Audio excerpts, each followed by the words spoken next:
Good evening.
Am I audible?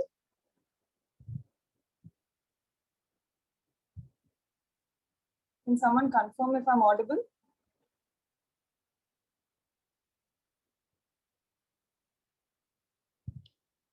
Am I not audible? Okay. So, hello everyone. Welcome to week 2 of the Aircraft Stability and Control tutorial section. So, I'm Tanya, one of the TAs assigned to the course Aircraft Stability and Control taught by Professor A.K. Ghosh. So, we'll go over the contents of week 2 and week 1, and we'll see a few questions that may help us solve the assignment 1 and 2. Yes, someone says they're facing an issue in problem 4 of week 2. So I cannot discuss the answers of the assignment before they are due. We will discuss the answers next week. Try doing it. If there is any issue, put it up on the forum. Maybe one of the other TAs will address. And if it's actually a mistake, then it will be rectified. Okay, so you don't have to worry about that. Okay, so let's start.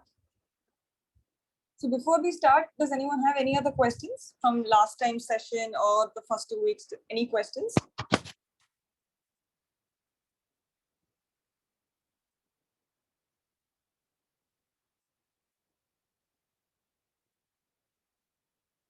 No? Any questions? Okay, if not, so let's just go over the contents of the previous week. So we discussed this concept already, static stability. Stability as such, it's an initial tendency to go back to equilibrium. Dynamic stability, when we say it, the quantity of time comes into play, and we see if it goes back to its equilibrium after a particular time. So there is, I drew that wave last time. So if it is disturbed from its equilibrium, over a period of time, does it go back to your equilibrium? That's dynamic stability. Static stability is simply the initial tendency to go back to equilibrium when subject to some disturbance. Okay. So let's say for the case for simple pendulum, what is an equilibrium for simple pendulum? Simple pendulums, just so it's suspended about there. So what is the point of equilibrium for a simple pendulum?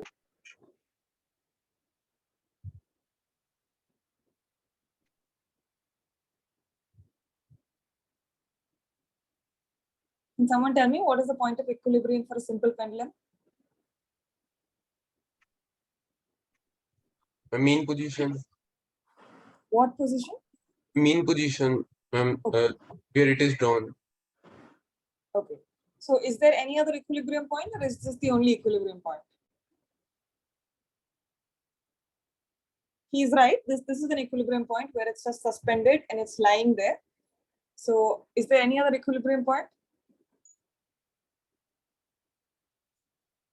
Okay, let's go with this equilibrium point. Now, if I subject it to some disturbance, something like this, so it goes to another point here.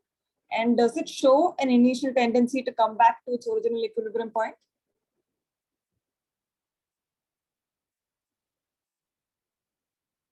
Yes, yes, it does, right? So if I deflect it slightly to the right or the left, there is an immediate tendency for it to come back to its equilibrium point. It doesn't instantaneously come back, it swings over a period of time and then it settles down at the equilibrium point. So it's both statically and dynamically stable. Okay, so now consider another point. Just erase this.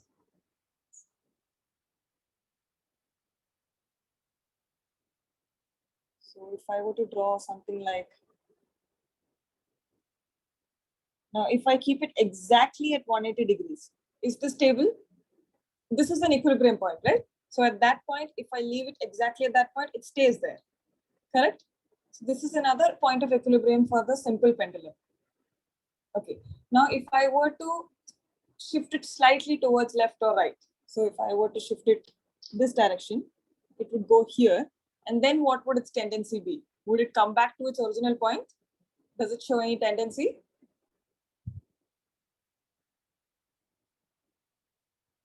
No, right? If I suspend a pendulum like this is one point of equilibrium. If I deflect it towards right or left here, it will swing and it will stop at the equilibrium point. It shows an initial tendency to come to equilibrium point. It also settles down at this point. But if this is the equilibrium point, this is also an equilibrium point. Now, if I tilt it slightly this side, it will just come back down. It will not go back to that equilibrium point. So what it means is that this point, this is not a stable equilibrium point. Okay. What is a stable equilibrium point? The one initially, the one that I do initially. Okay. Okay. Let's go to the next one. So next we define what is an aerodynamic center. Aerodynamic center is the point about which the pitching moment is independent of angle of attack. Why did we have to come up with this point? Does anyone want to answer that? Why did we have to come up with this aerodynamic center? Why do we use it? Why can't we use some other point? अगर इसके about हम movement और force balance करें तो वो zero आएगी, इसलिए हमने ये लिया. If their pitching moment about the aerodynamic center exists, right? So it is not always zero. So like Cm at the aerodynamic center is some value. It's not always zero, right? Yes, ma'am. So that is not a reason. Try again. Why did we have to come up with this aerodynamic center? Why not any other point? So if I draw an airfoil,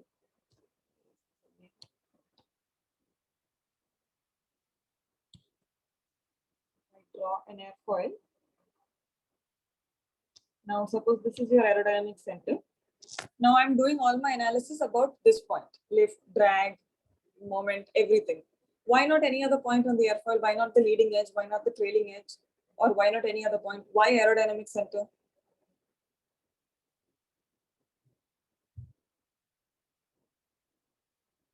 Aerodynamic center is the point about which Cm is independent of angle of attack. It's not necessarily zero. It can be zero, but it is not always zero. But why did we come about this point? The reason is this: it is independent of angle of attack. Why not any other point?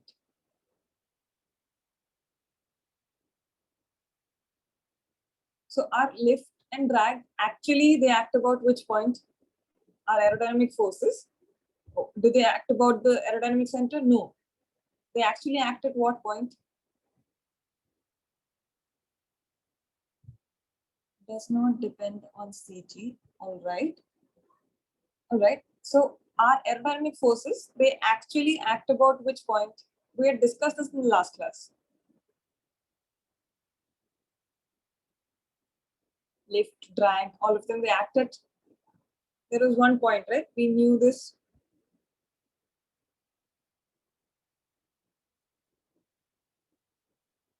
Were you all there in last time's session, or did you go through week 1, week 2 lectures? CP, yes. So Navendu has said CP, center of pressure. So our aerodynamic forces act about this point called center of pressure. Why we don't use it for our analysis is because the center of pressure keeps changing with angle of attack.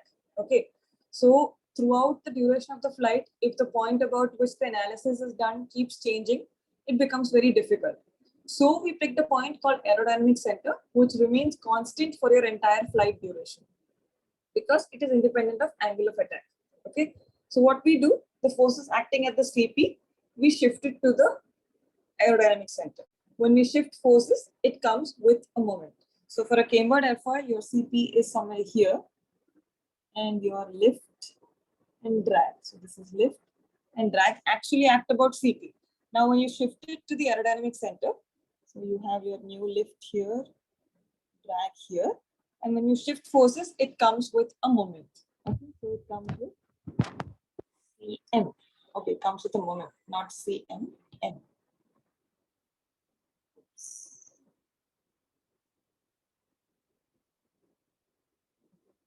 It comes with the pitching moment. In this case, it is negative pitching moment.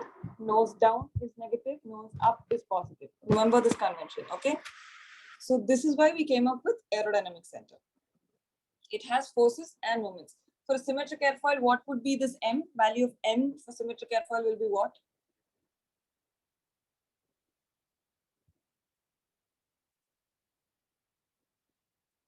This M. I just said now it's negative for cambered airfoil. For a symmetric airfoil, what will the value be? M? 0. Why would it be 0?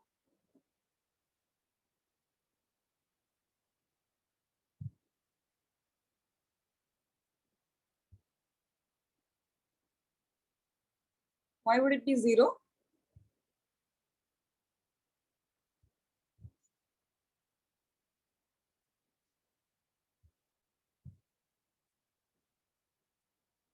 Just look at this diagram and tell me at what point. See, now the drag is not contributing towards the moment.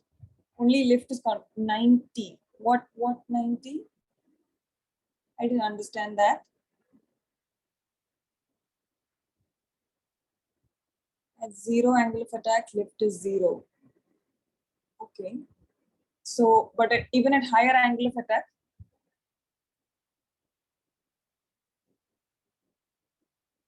the value of M, AC and CP are same. Sandra has written that AC and CP are same. Exactly. For a symmetric airfoil, the AC and CP are at the same point, right? So that is why you don't have this M value for a symmetric airfoil. For cambered airfoil, for a positively cambered airfoil, it is negative as seen from this what I've drawn. But for a symmetric airfoil, it is 0. Okay. No. So this is the equation which we use for the pitching moment coefficient. It is a linearized equation. Cm is equal to Cm naught plus dCm upon d alpha into alpha. What is the condition for static stability from this equation? What is the only condition for static stability?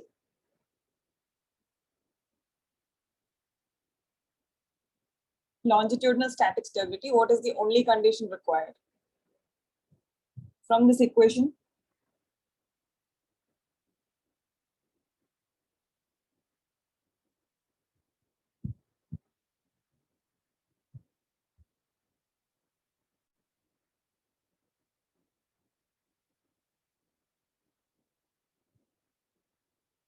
What is the only condition required for longitudinal static stability? Can anyone tell me?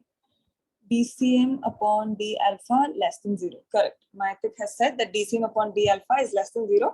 It is the only condition required for static stability. If dCm upon d alpha is less than 0, the aircraft is longitudinally statically stable. All right. All right. So this is the condition. dCm upon d alpha should be less than 0. Another condition that we saw was that Cm naught should be greater than 0. Why should this be greater than 0?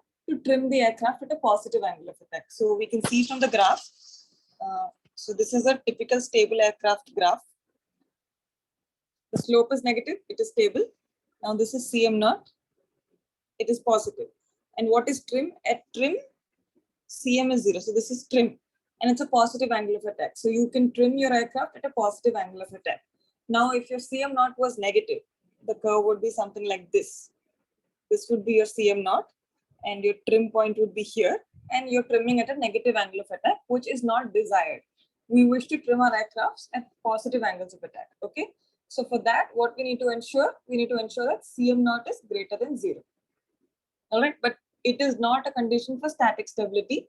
The only condition for static stability is dCm upon d alpha should be less than 0, should be negative. The slope should be negative. All right. I had asked this question in the last class. What are the methods to ensure that CM naught is greater than 0? I think we had gone over a couple of methods, which are the only two methods that I can come up with. If anybody can come up with any two other methods, or can you just recall what we discussed in the last class? What are the two ways to ensure CM naught is greater than 0? We need CM naught to be greater than 0 to trim the aircraft with positive angle of attack. All right. And how do you ensure CM naught is greater than 0?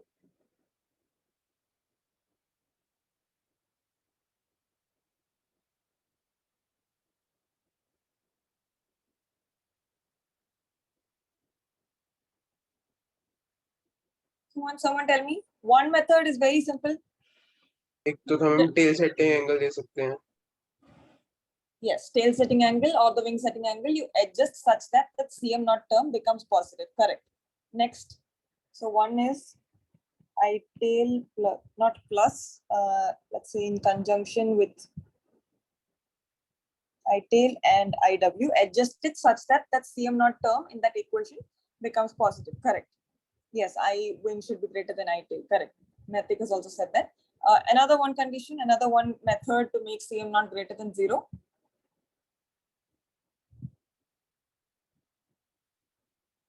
Yes, how do you ensure CM naught is greater than 0? One method is this. Wing setting angle and tail setting angle adjust such that it becomes greater than 0, which is where wing setting angle is greater than tail setting angle. Correct.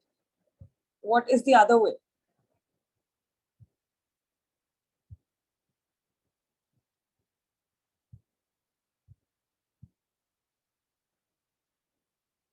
So cambered airfoil gives you a negative pitching moment at the aerodynamic center. Symmetric airfoil gives you 0. Is there any other aircraft that can give Reflexive airfoil? Airfoil, exactly. So another way is reflex airfoil. Reflex airfoil. What was the reflex airfoil? Where towards the tail you have an upward curvature. Okay, so the camber becomes inversed towards the tail. Right? So it's something like this. What it does is that it ensures that the CP is ahead of the AC. So in this case, CP will be here, AC will be here. And when I shift the lift and drag to AC, it comes with a pitch up moment. So the moment at AC will be positive. So it is positive. So you have CM naught greater than 0. All right. Okay. Now I had told in the last class that we'll just do this derivation of how we came up with the equations of wing and tail contribution. Sir has done this in the class extensively, but we'll just do it in this tutorial session so that we become comfortable with it. And maybe in the next class or something, we will take up if there are many other configurations, like maybe 2 wings, maybe a canard surface. In this class, we will just do 1 wing, 1 tail, the conventional configuration. All right. So let's start with drawing it. So this is your fuselage reference line. This is your wing. This is your tail.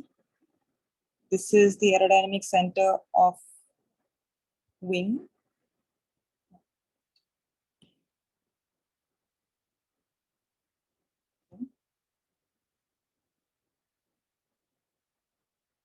AC wing. This is the aerodynamic center of the tail. Now let's just take this as the reference line. This distance is X AC wing. This is the CG. So this distance can be X CG. And this distance is X AC tail. Okay. So now let's start with deriving.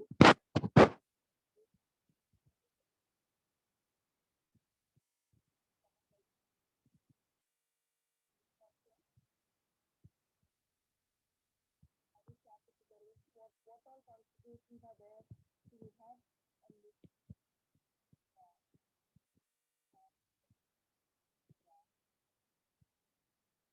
Assume that the AC is on the fuselage reference line for both the cases, okay? And then you have a moment here.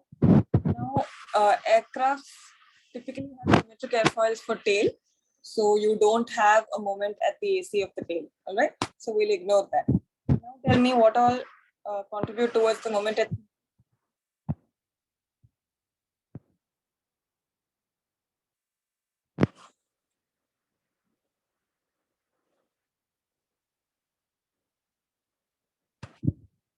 What all terms does the lift at the wing contribute towards moment at CG?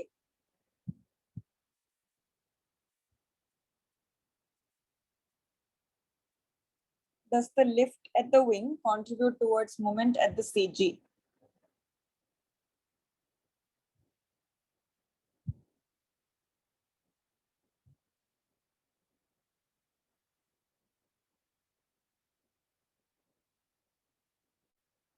मेरे को Yeah, or दोबारा पूछना. does the lift at the wing contribute towards moment at the CG? Yes, ma'am, it is at some distance, so it will contribute.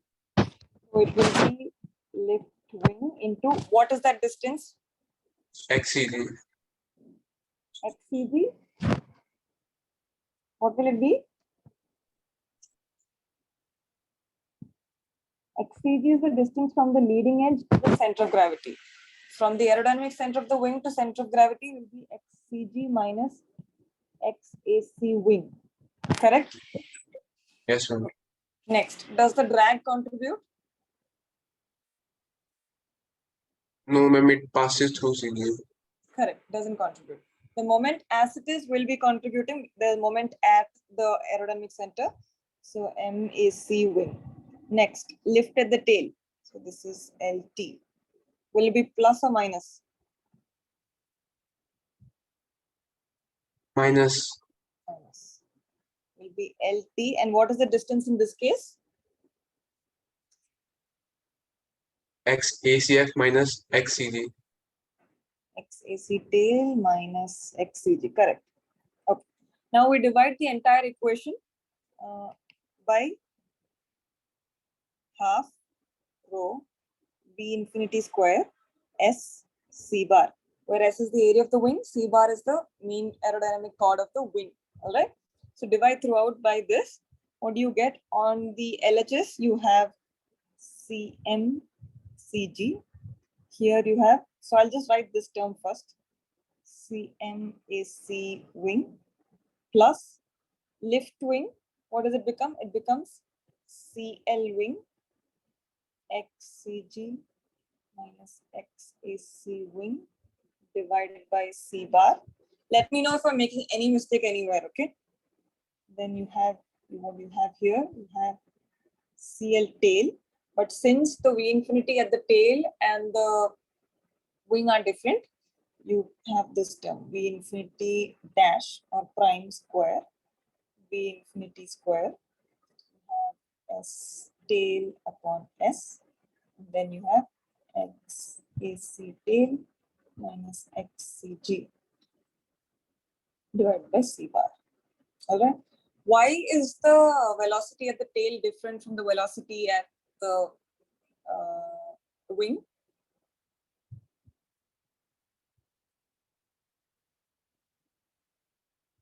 This V infinity prime and V infinity, why are they different? The velocity seen at the wing is V infinity. Velocity seen at the tail is V infinity prime. Why? Why are they different?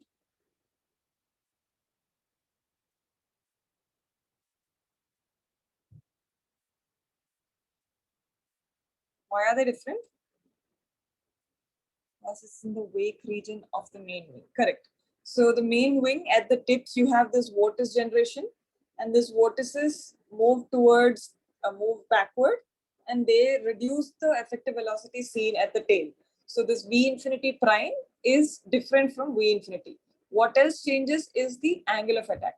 Angle of attack seen at the wing is different from the angle of attack seen at the tail because there is a downwash. All right.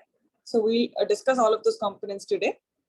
Although sir has discussed these in the class. All right. So this till here, this derivation is clear. Does anyone have any questions how we got till here?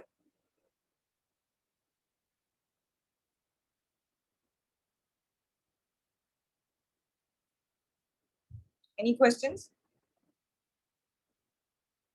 Okay.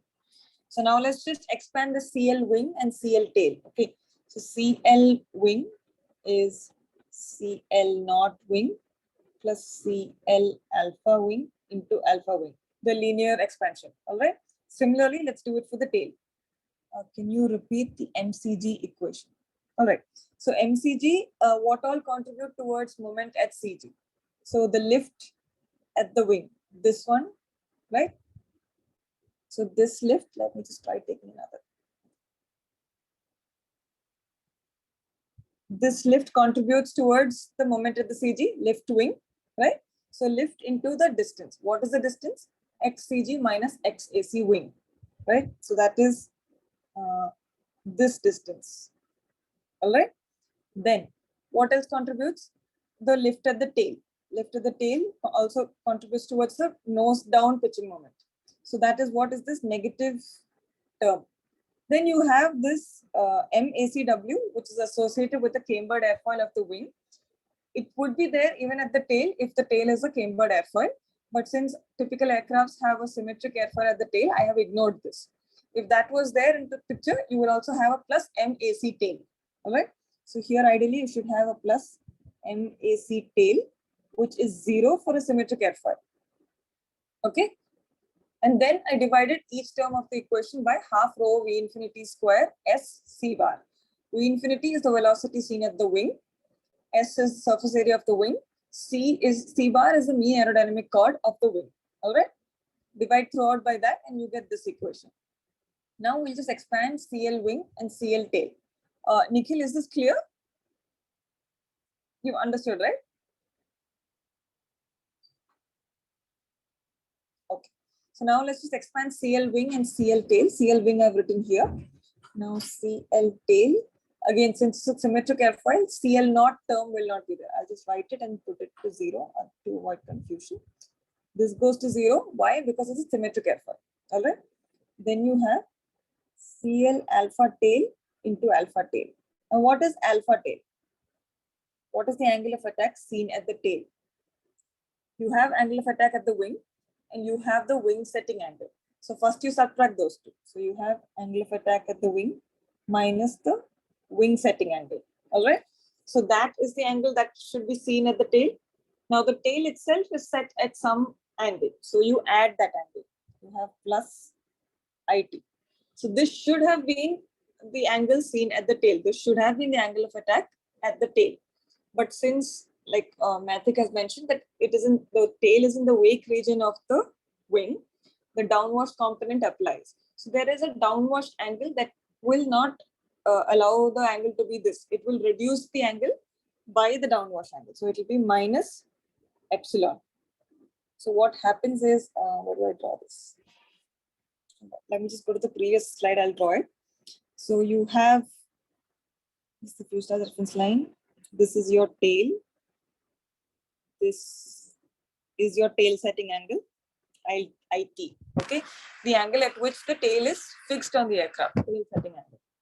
Now, suppose your free stream velocity V infinity, it came in this angle. This is nothing but alpha wing minus wing setting angle. Now, because there is a downward component, this velocity will be slightly shifted down. All right? It is pushed down. What happens then is that it looks like this. And this is your prime. This is down by an angle epsilon.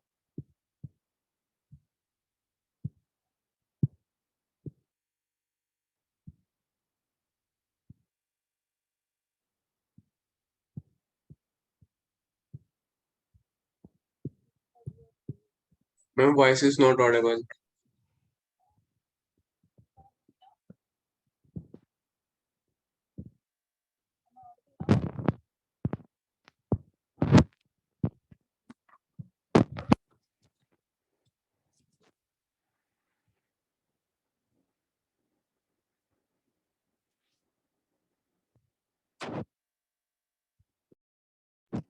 Can you hear me now?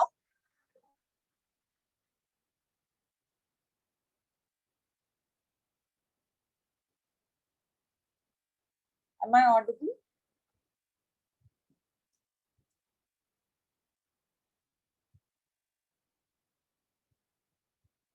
Okay, it's fine now, right? So just let me know anytime if it gets disconnected. Okay, let's go back. All right, can everybody hear? Okay, thank you. All right. So till where did you hear last? I'll just explain this diagram again. So this is your tail. It is set at an angle IT on the fuselage, and the V infinity, free stream velocity of the scene at the wing is V infinity. All right.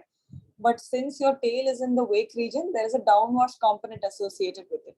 What it does is that it pushes the velocity downwards by an angle epsilon. So this is the actual velocity seen at the tail. This is your V infinity prime. It's pushed down by an angle epsilon. All right. So what happens is that the angle of attack at the tail is finally what? Angle of attack at the wing minus the wing setting angle plus the tail setting angle minus this downwash component. And this downwash component again is linearized. How is it linearized? Epsilon is epsilon naught plus dou epsilon upon dou alpha wing into alpha wing. All right. So this is your linearized equation for downwash angle. Epsilon is downwash angle. This is the linearized equation.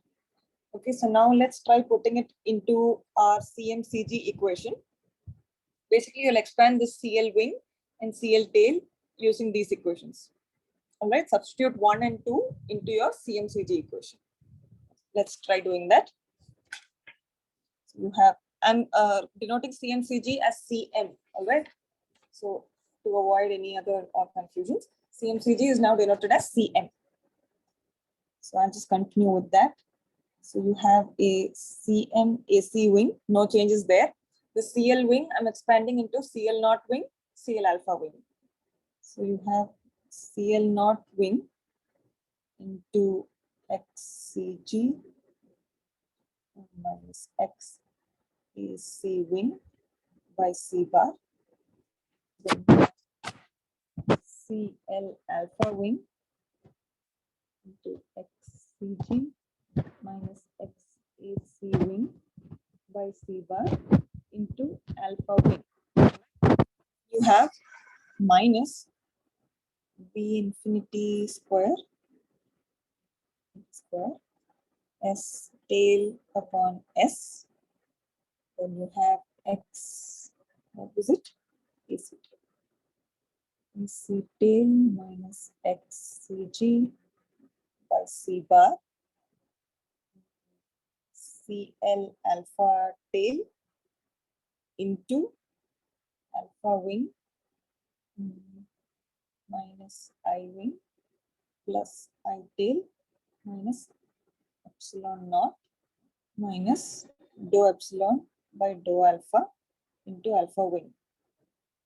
Is this clear? Is there any confusion in this equation?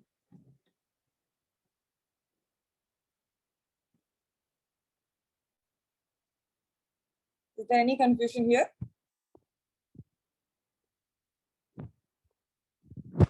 Okay, so now let's just separate the terms that are dependent on alpha wing and independent of alpha wing. All right.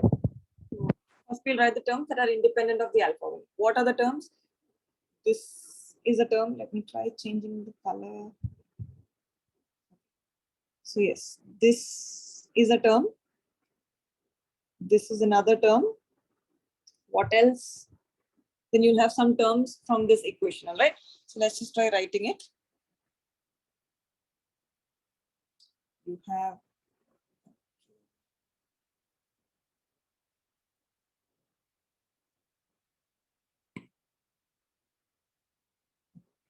So you have Cm is equal to Cm AC wing plus CL naught wing. So this entire thing I'm writing as X bar CG minus X bar AC wing. All right. Anything divided by C bar, I'm just denoting it by a bar above it. Okay. Then you have what else is independent of alpha wing?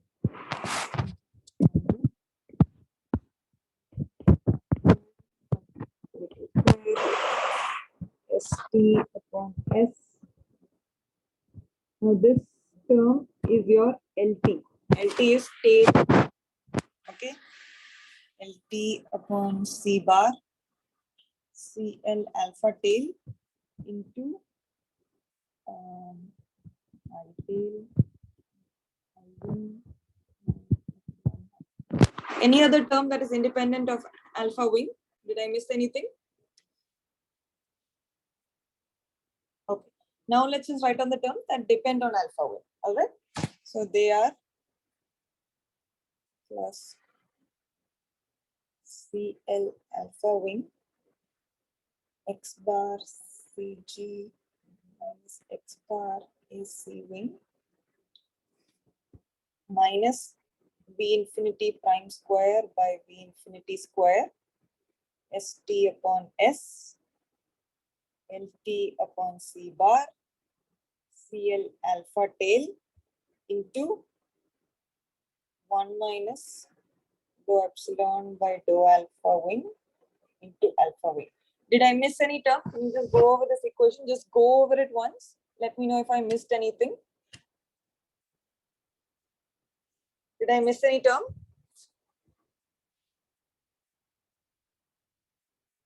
All right. So now let's compare it to our main equation for Cm. So Cm is Cm naught plus dCm upon d alpha wing into alpha wing. So what happens is that this entire thing comes under Cm naught. This is Cm naught. And this entire thing is Cm alpha into alpha, right? Do you agree with me?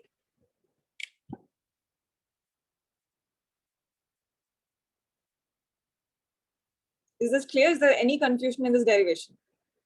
Yes. Anyone has any doubt anywhere in any step? So this is a fairly simple derivation, and I think all of you should try it once or twice. So then even in your exams, you don't have to remember the big equations. You can derive it pretty soon if you try practicing it once or twice, all right?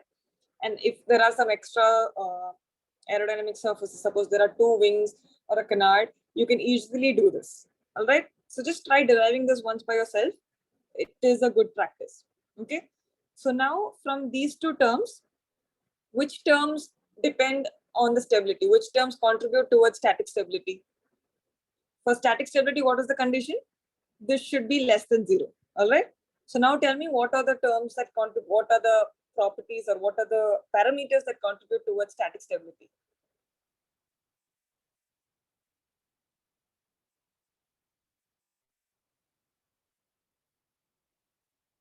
Just tell me. Just take the first term. So CL alpha wing obviously contributes. Then this one, XCG minus XAC. That distance contributes towards CM alpha wing. It should be negative in order to it contribute towards static stability. If it's positive, it is destabilizing. If it's negative, it is stabilizing. All right. This is as far as the wing is concerned. Now let's move on to the tail. So tail, the entire term is anyway negative. You have a negative term there. So tail is a stabilizing component. Just keeping a tail on the aircraft will contribute towards stability. Okay. So tail as such is a stabilizing structure. Now, what are the terms that contribute towards stability? V infinity and V infinity prime. All right. Then these terms you have no control over. What are the terms that you have a control over? ST upon S. You have a control over the area of your tail. You have the control over the moment arm. So LT is the moment arm. So if you keep the tail further away from the CG, it contributes towards a huger restoring moment. All right. Okay. Then what do you control? CL alpha tail. You can choose the nature of your airfoil, change the CL alpha tail. All right. So these are the components that contribute towards stability. But CM naught does not have any role in stability. So if somebody asks you if changing the tail setting angle contributes towards stability, no, it doesn't. You can only use it to change your CM naught values. So tail setting angle, wing setting angle, all of these terms have no contribution towards static stability, longitudinal static stability. They only contribute towards CM naught, which is what we keep positive to trim the aircraft at positive angles of attack. All right. It has no contribution towards static stability. Okay. Now, before we go further, let me just tell you a few of the notations. So, eta, we represent V infinity prime square by V infinity square as eta, just for ease of notation. Then you have your tail volume ratio, which is ST upon S into LT by C bar. What is LT? The tail moment arm. What was that distance? What is the moment arm distance of the tail? How far is the tail aerodynamic center from the CG? What is that distance? XAC tail minus XCG. Okay. Any other terms that you're not familiar with? No. Nothing else, right? Okay. Is there any confusion in this derivation or any term, any component that you're not sure of? Okay. Let me know at any point if you have any doubts. Let's proceed. Now let's look at the equations. Now you will know these terms. Last time I think we had just put this equation and a lot of you had doubts as to which term means what. Okay, so now it should be simple. This is what contributes towards CM naught. It's the wing contribution towards CM naught. This is the tail contribution towards CM naught. This should help you in your assignment 2 question solving. Okay, this is your CM alpha contribution of the wing, and this entire thing, including the negative sign, is the contribution of CM alpha tail contribution towards stability. Okay, so just look at the terms. They are the same, right? Is there any mismatch? Is there any mistake? Can you find any mistake? Let me know. Okay, so let's proceed. So from this equation, this is your final equation, right? From this equation, how do you find out neutral point? Set the CM alpha to 0, right? So if you set CM alpha as 0, that means that the pitching moment does not vary with angle of attack. Okay, so that is the point. Aerodynamic center, neutral point is the same thing. Okay, aerodynamic center for a wing, neutral point for an aircraft. So aerodynamic center is for a wing, neutral point is for the entire aircraft. Okay, so those 2 points are analogous. For a wing, it is aerodynamic center. For an aircraft, it is neutral point. What are they?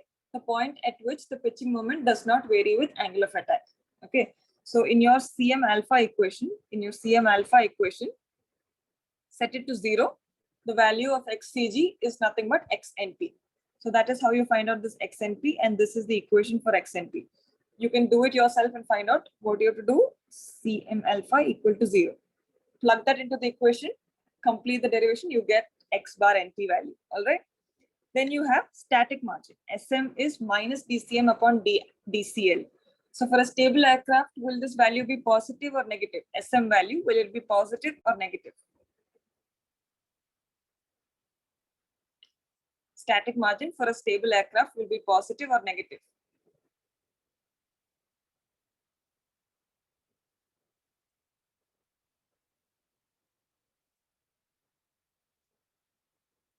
Positive, yes. So static margin, positive, correct. So both of you are right. Static margin is a quantitative measure of the stability. So larger the static margin, greater is the stability of the aircraft. So if your CG is further away from the neutral point, your aircraft is more and more stable. All right. So this is what it says. Static margin is the difference between the neutral point and the CG. Larger the static margin, larger is the stability of the aircraft. Okay, it is a positive value for a statically stable aircraft because this DCM upon DCL is a negative slope. So this is your graph. CM versus CL. For a stable aircraft, the slope is negative. Okay. And if you take a negative sign, so static margin is positive for a statically stable aircraft. It is a quantitative measure of how stable your aircraft is. Okay. So these are some of the terms that we used in the derivation. Now epsilon naught, how do you calculate it? This is the value. Okay. So just plug in these values: CL naught of the wing, the aspect ratio, the Oswald's efficiency factor E, pi and 2. Now similarly for the slope, you take 2 CL alpha wing by pi EAR. Now what you need to remember here is that this CL alpha wing, what is the unit for CL alpha? So your equation is CL is CL naught plus dCl upon d alpha into alpha. CL naught, CL alpha into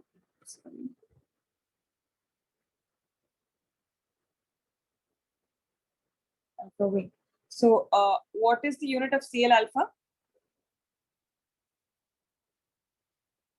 What is the unit of CL alpha?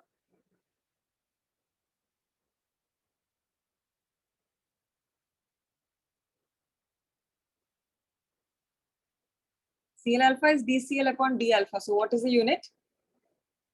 Does the coefficient of lift have a unit?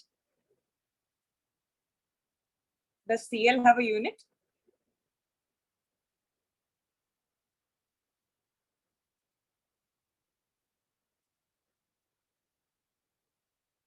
No, CL has no unit. Does alpha have a unit?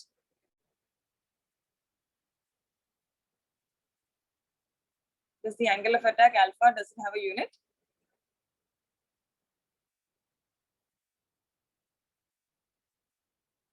Yes, so it's usually radian or degree. So the unit of CL alpha is per degree or per radian. Okay. Now for this equation to be valid, your CL alpha wing has to be in per degree. Okay, so here it should be in per radian. Okay, so if this equation has to be valid, you have to convert your CL alpha wing in per radian. Okay, only then this equation is valid. Okay, next is tail volume ratio. We've already discussed this. So this LT is your tail moment arm. Then there is a difference between the lift for a airfoil and the lift for a wing. Why? Why is there a difference between the lift seen at the airfoil and the wing? What is the difference between an airfoil and the wing? Airfoil is a cross section of the wing. So airfoil is considered as an infinite span wing, right? Which is why we have the aspect ratio b square by s to be infinite. We did this in the last class. So the airfoil is a wing of infinite span. Okay. So when it becomes finite, there is a reduction in the lift seen at the wing. Why? Because there is interaction of flows. Okay. There's an interaction of flows at the tips because the wing is of finite length. So if in your question it is given as CL alpha 2D or CL alpha of the airfoil, you must convert it to the CL alpha of the wing. Okay. Again here for this equation to be valid, CL alpha should be in per radian. Per radian. Okay. And the set of the equation also will be per radian. Okay, no, sorry. That is a ratio, it will not be per radian. But for this equation to be valid, it has to be in per radian. Okay, and this gives you an answer in radian. Is there any confusion in this slide? You need to be very careful with your per radian, per degree, radian degree conversions in your numericals. This is where everyone seems to be making a mistake. So is there any confusion in these equations? So anywhere you see it being divided by pi EAR, the angle above should be in radians or per radians. Okay. Okay. So let's proceed. Yes, this is the downwash tail incidence angle formula. Why do you need an incidence angle formula for incidence angle? It's where it's mounted, right? Tail incidence angle is nothing but the angle at which your tail is mounted on your fuselage reference, on your fuselage, right? Why do you need a formula for that?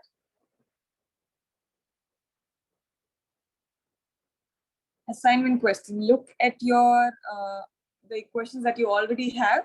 There is no specific formula for tail incidence angle. Just look at the formula that you already have, look at the values that you have, and you should be able to find that. We will certainly be discussing it in the next class, but I don't think I can tell you, there is no formula as such for the tail incidence angle. Whatever formulas we have discussed so far and whatever information is given in the question, just put it up together and you should be able to find out. Okay, we will discuss this in the next session, which is next Tuesday. All right. Yeah. So this is what I wanted to tell you about downwash. We had discussed this same image in the last session. So due to the interaction of the flow above and below the surface of the wing, there are some vortices formed at the tips of the wing. All right. And these vortices travel downward. Now, there are some measures that you can do to reduce these vortice formations. One of them is a wingtip. What the wingtip does is that it reduces the magnitude of these vortices. So when it travels downstream, the magnitude of the vortice is much less. Okay, so what happens is that reduction of the velocity and the angle of attack at the tail is not that much. It's reduced. Okay, so the tail sees almost the same angle of attack as the wing. So that is why you've introduced these winglets, right? You must have seen on the commercial aircraft that there are winglets, right? So that is to reduce the vortices or the magnitude of, you cannot completely do away with them. You can only reduce the vortices formed at the tips. For that, we introduce something known as winglets. I just wanted to let you know this.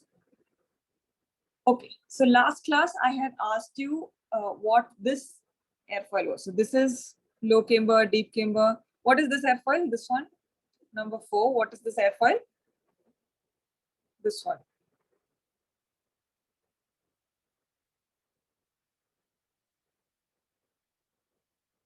We had discussed this. What is this airfoil?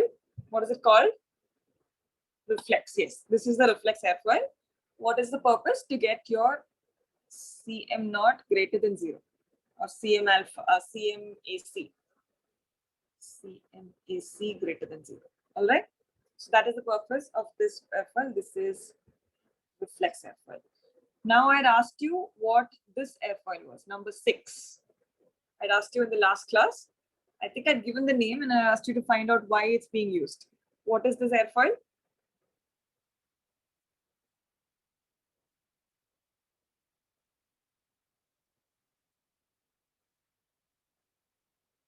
Does anyone remember what is this airfoil?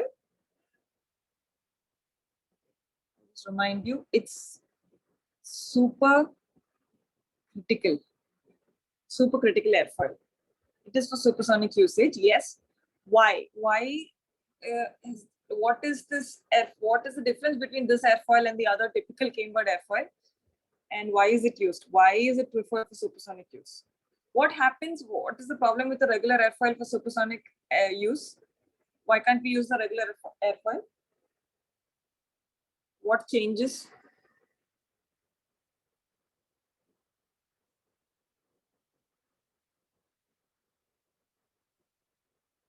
What changes when you start flying these airfoils in the supersonic range? It encounters supersonic flow. It encounters shock waves, right? Shock waves, correct. Mathik is right. It encounters shock waves. Now, if it was a typical cambered airfoil, let's just take this airfoil. Suppose your shock wave is formed somewhere here, right? Do all of you know what is a critical Mach number? M critical. What is the critical Mach number?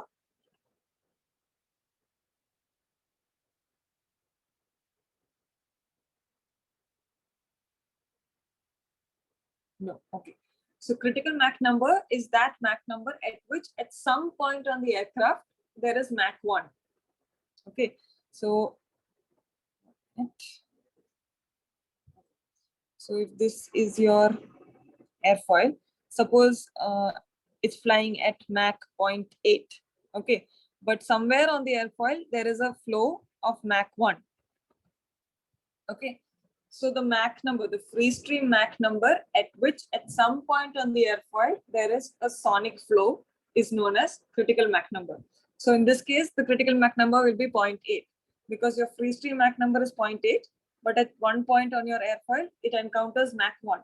Okay. So critical Mach number is that free stream Mach number at which some point on your aircraft you encounter a sonic flow. Now what happens at the sonic flow? You have like this shock wave being generated. Now once the shock wave is generated, there is flow separation, there is drastic pressure changes. It's not very desirable. Okay. So what does a supercritical airfoil do? It flattens the upper surface as compared to the cambered airfoil. What happens here is that the shock wave generation is shifted aft. So if initially shock wave was being formed here, in a supercritical airfoil, it will be shifted behind. What happens here? Boundary layer separation is delayed. The shock wave formation is delayed. So you have a larger range of operation. Okay. Initially it was being formed here. Now it is being formed here. So it is better. What happens is you flatten the upper surface such that you delay the boundary layer separation due to shock. That is a supercritical airfoil. That is why we use supercritical airfoil for supersonic aircrafts. Okay. Yes. So here it says higher drag divergence Mach number. So now there is a graph. It goes something like this. Here you have Mach number. Okay. So yeah. So this is your critical Mach number, at which at some point on the aircraft there is Mach 1. Now this is where it is Mach 1. This is 1. And this is your drag divergence Mach number. What is drag divergence Mach number? After this Mach number, your Mach number increases drastically. So the slope becomes very steep. So that is your drag divergence Mach number. What the supercritical airfoil does is that it drags this towards this side. So you have a larger operational range. Okay, you can fly the aircraft for a larger operational range from Mach 0.8 to Mach 1.3, say. Okay.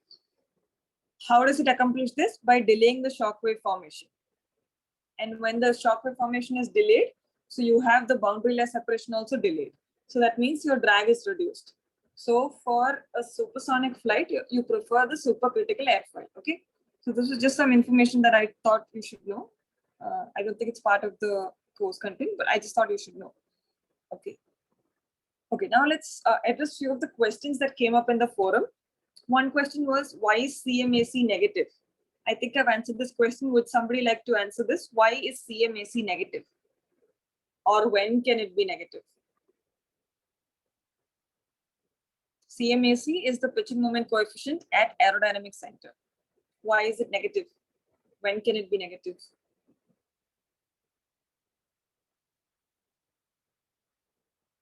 Can someone answer this? I think even in this session, we have dealt with this multiple times. One of you just tell me. Pitching moment coefficient at aerodynamic center.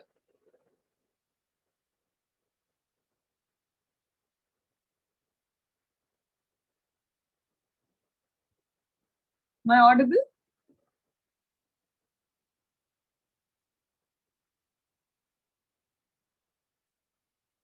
Cambered airfoil, yes, cambered airfoil. Why? Because your CP is aft of aerodynamic center.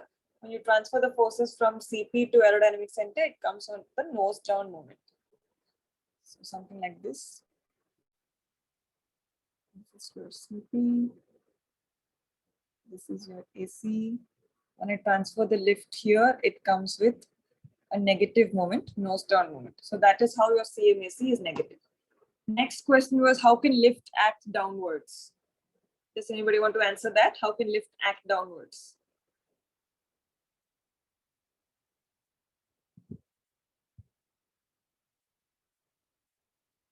Airfoil को उल्टा करके लगा दो. Airfoil को उल्टा करके लगा दो. Yes. So if you have a negatively cambered airfoil, it will produce lift and downward. Another thing I can think of is, just a minute. Okay. Another way is if I have, suppose at the tail you have an elevator, right? So if I deflect the elevator upwards, then it produces force in the downward direction, right? So then you have lift in the downward direction. That is another way. So basically it's the camber. If the camber is positive, it is positive lift generation. If the camber is negative, it is negative lift. All right. Negative lift as in it acts downwards. Next question was something related to low wing and high wing comparison. Okay, let's try doing this. Okay. So this is your fuselage reference line. Let me draw. This is your high wing. This is your low wing. And let's say CG is at the same point, CG. This is lift, lift 1, drag 1, lift 2, drag 2.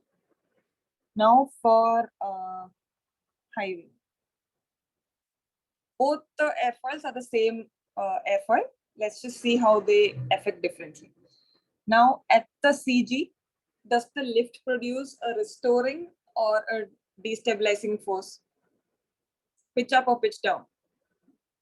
So if your aircraft is flying in a equilibrium and I subject it to some disturbance, does the lift of the high wing contribute towards restoring moment or destabilizing moment?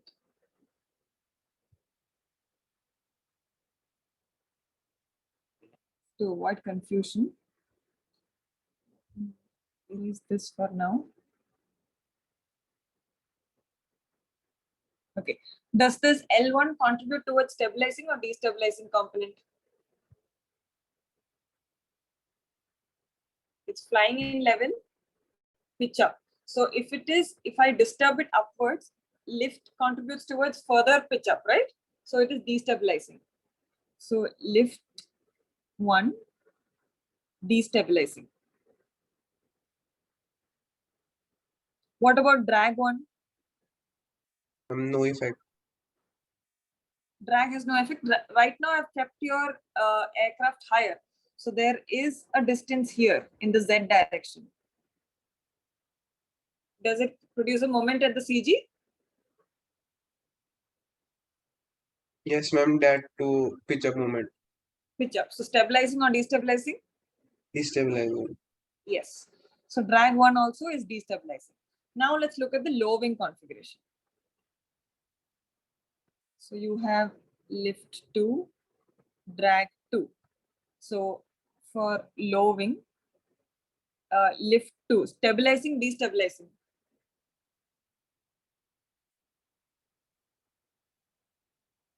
Destabilizing. Destabilizing, yes. What about drag 2? Stabilizing. Stabilizing. So this was the question that was asked in the forum.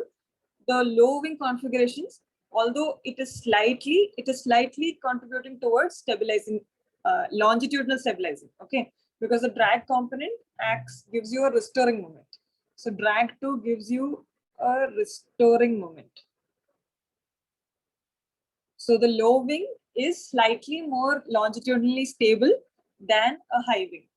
Now, when we go further into this course, we will study about lateral and directional stability. In that case, these low wing, high wing configurations will contribute differently. But for just this longitudinal case, the low wing is more stabilizing. It produces a restoring moment as opposed to the high wing. Okay, so this was this question. Then next is, how can the direction of the lift force be calculated when the angle of attack is given? I'm not sure how you can calculate the direction, but so this is your CL versus alpha.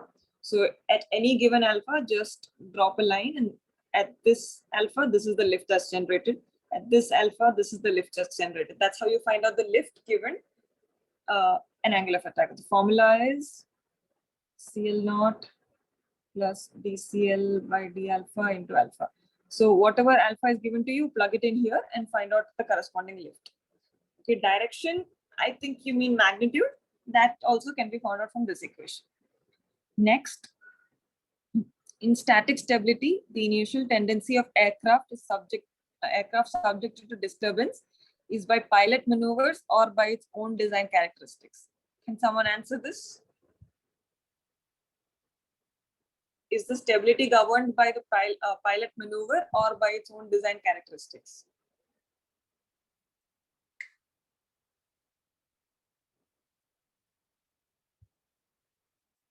Someone answer this?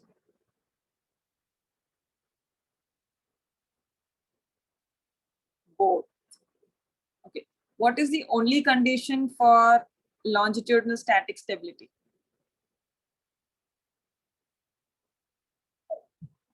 DCM by D alpha should be negative. Yes. DCM by D alpha should be negative. That is a design characteristic, right? Yes, ma'am. Yes.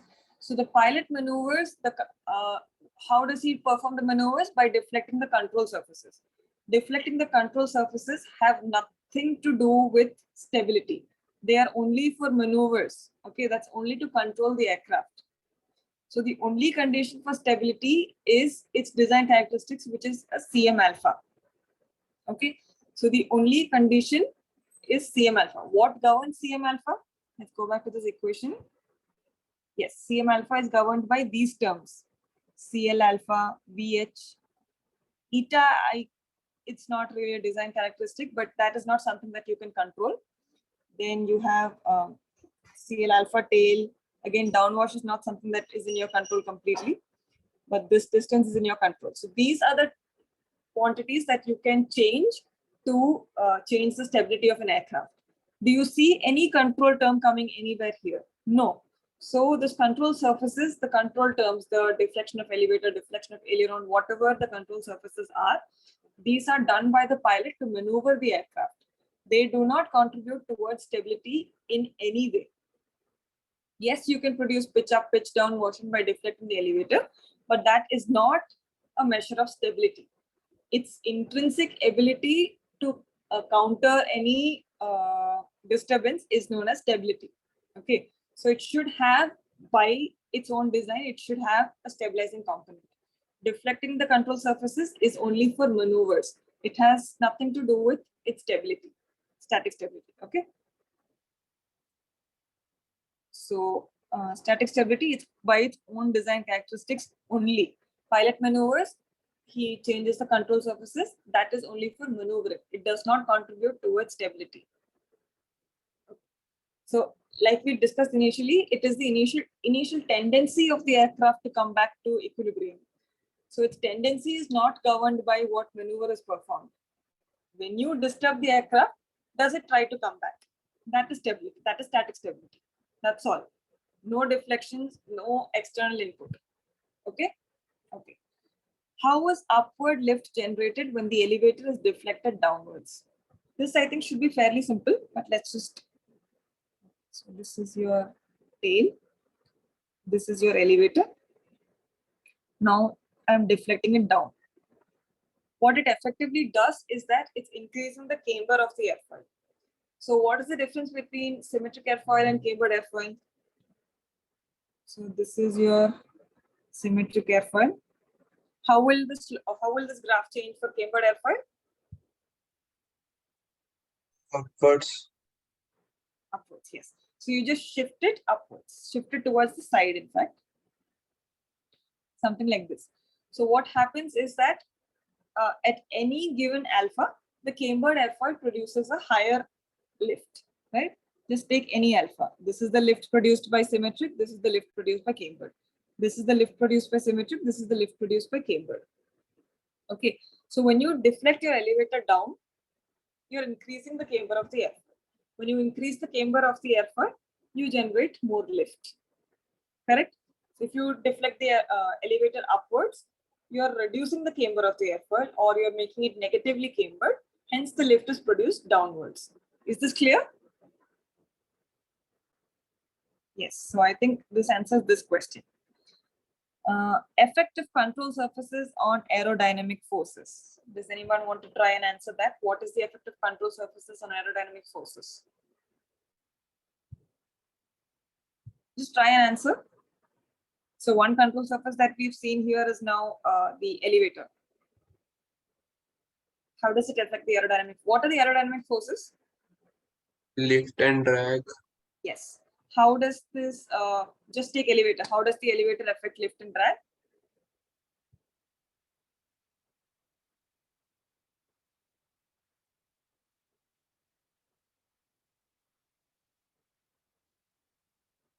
Just now we discussed that if I deflect the elevator down, it increases the lift. What it Yeah. also does is that it is, so your flow is in this direction, right? So when I deflect the elevator down, it will also produce a drag. It produces an increase in lift. There is a delta L here, but there will also be a drag. So anything against the flow will produce some force, right? So deflecting it up and down will obviously change both the aerodynamic forces, lift and drag. So I'm not sure how to, what the intent of the question was, but I think I answered it. Effective control surface and aerodynamic forces, it will change both lift and drag according to how it's deflected. This is for elevator. Same is the case for the other control surfaces, aileron, rudder. You're putting a surface in the flow of air, so it will contribute towards lift and drag generation depending on the direction. Okay. Okay. So now some questions to justify the concept. So when angle of attack decreases, the moment of center of pressure will be towards trailing edge, independent of angle of attack, towards leading edge, or all of these. If I decrease angle of attack, center of pressure, how will it change? Or will it change?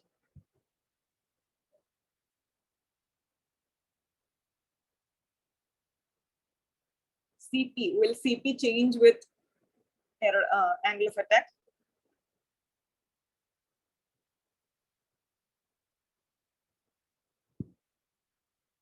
CP is where your lift and towards trailing edge. Okay, does anyone have any other answers? Yes, it changes, correct. If it was independent, if it didn't change, we will just have used CP. Exactly, AC doesn't change. So CP changes with change in angle of attack. How does it change? So Navindu says it moves towards trailing edge. Does anyone have any other opinion?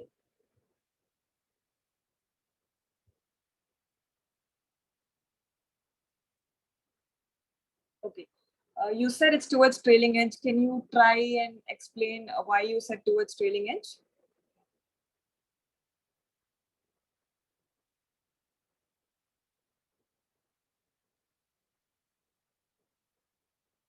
It's okay if you can't, just try. Okay, towards whichever is the answer, can you just try to justify how you came to this answer?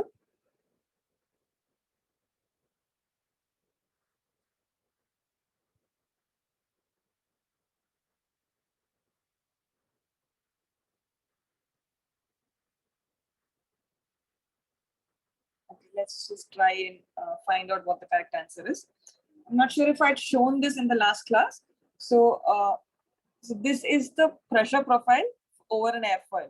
So at an angle of attack 4 degrees plus 4 degrees, this is how the profile looks. So these blue arrows are negative. Okay, so this is negative pressure. This is positive pressure. So since the pressure is higher at the bottom surface, it generates a lift, and the lift acts at this point. So this is your CP, lift.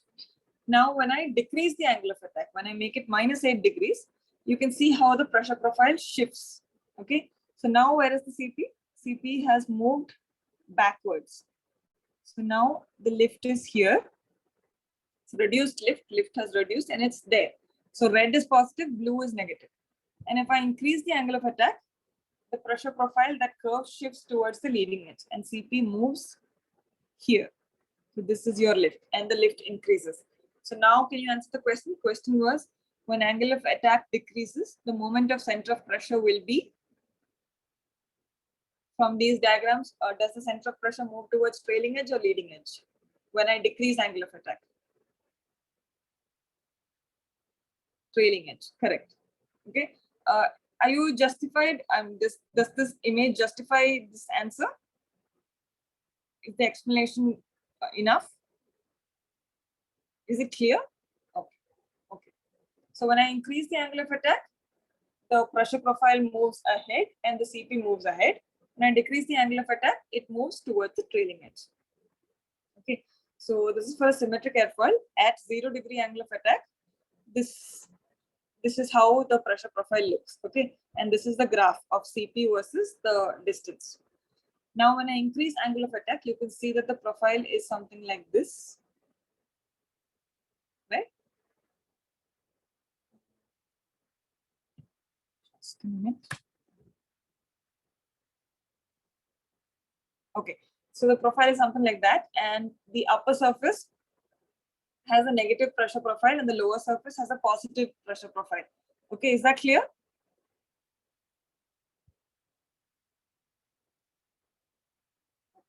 So let's go to the, let's just try and look at week 2 contents.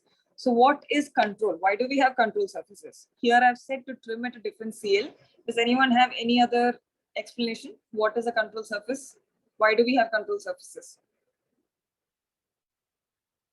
What are the different control surfaces of an aircraft? Can someone tell me what are the different control surfaces?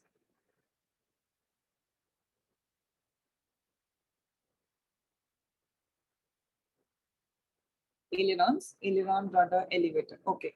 So elevator is the control surface in the longitudinal direction. So it controls the pitch.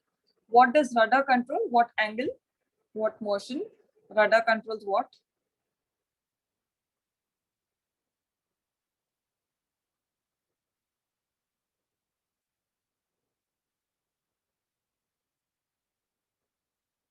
Primary and secondary controls. Okay, let's just discuss the primary control surfaces now.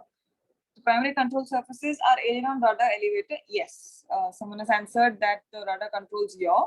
What does the aileron control? Roll. Okay. So now, why do we have control surfaces? I have said here to trim at different CL. Why do we? What is your answer? Why do we have control surfaces?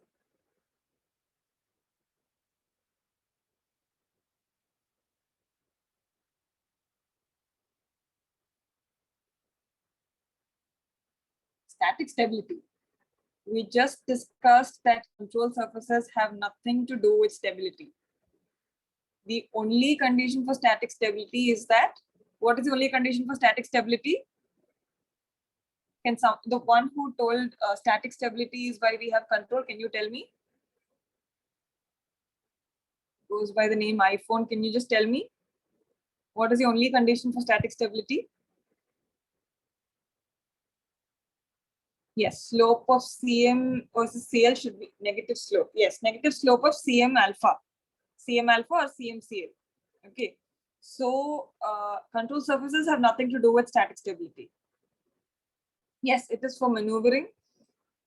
It is for trimming an aircraft at different CL. So let's just try to draw this graph. So CMCL, this is your original graph.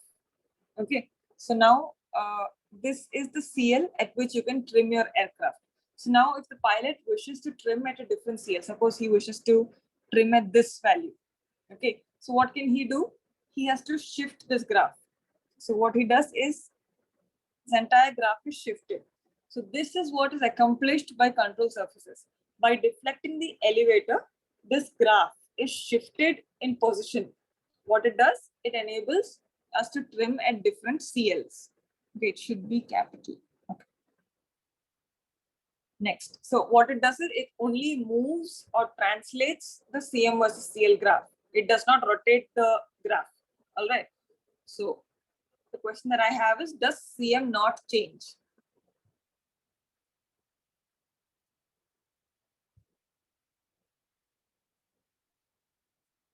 Value of CM naught, does it change? No. Okay, how does it not change?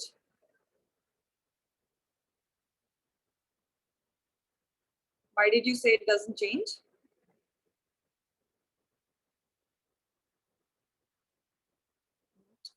Okay. So the CM versus CL graph and CM versus alpha graph is the same. Okay, it's same in nature. CM versus alpha is also same. So when I shift this graph, does CM not change?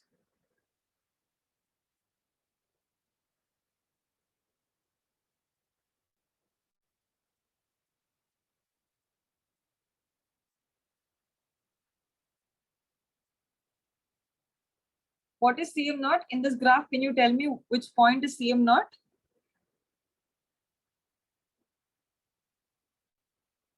Yes, it changes in the graph. Yes. So when you translate your CM versus CL graph, when you deflect your control surface, it changes your CM naught. Okay. Now one point I wanted to clear where it cuts the y-axis. Yes, where it cuts the y-axis changes when you translate the graph. CM naught changes. Does CM alpha change?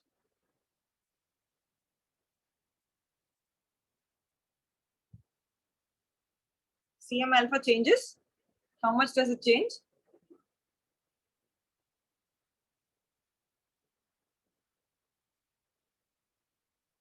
CM alpha is the slope, remember, okay? CM alpha is the slope. Does it change?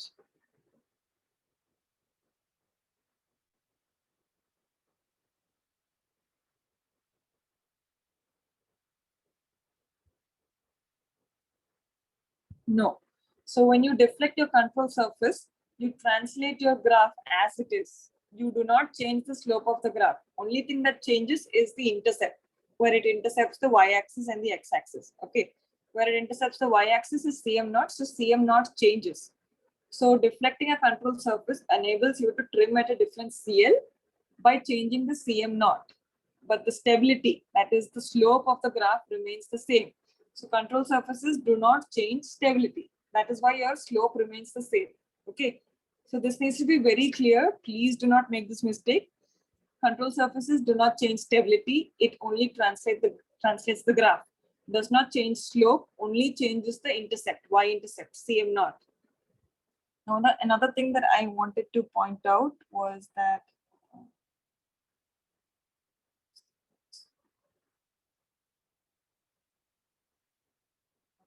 so now we have this CM equal to CM naught plus dCm by d alpha into alpha.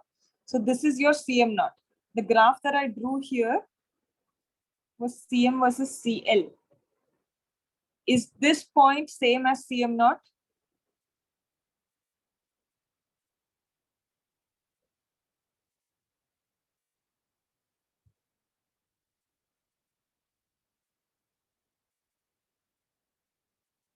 This CM naught comes from the CM versus alpha. This is CM naught. Now, is this point and this point, are they the same?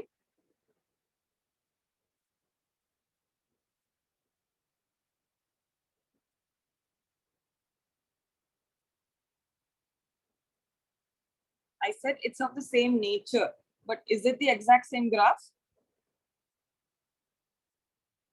Okay, don't go by my drawing. Okay, let me just.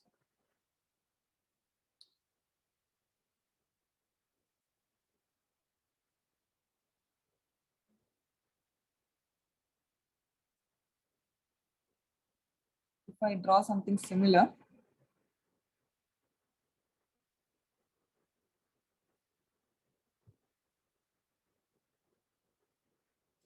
So is this point 1 and point 2, are they the same?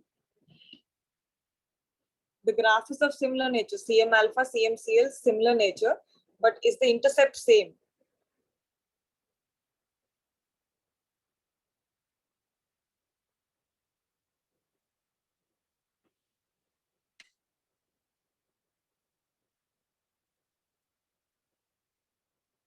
If equation is same, then same. Which equation?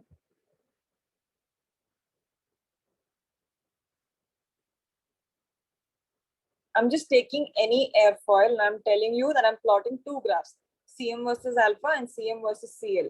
Are the intercepts same?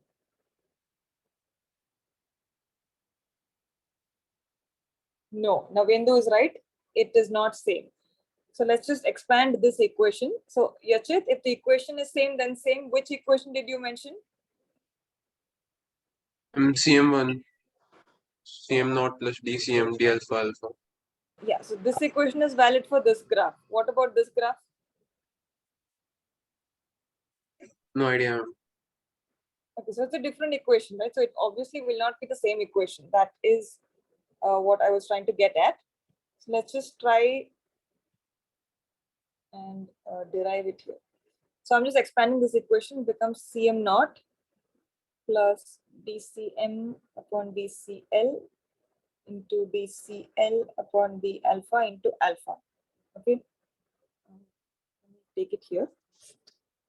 So you have Cm is Cm naught upon dCm by dCl. Now what is the equation for Cl? Cl is Cl naught plus dCl by d alpha into alpha. Now this dCl by d alpha is what we have here. So dCl by d alpha is what? dCl by d alpha into alpha is Cl minus Cl naught. I just plug it in here.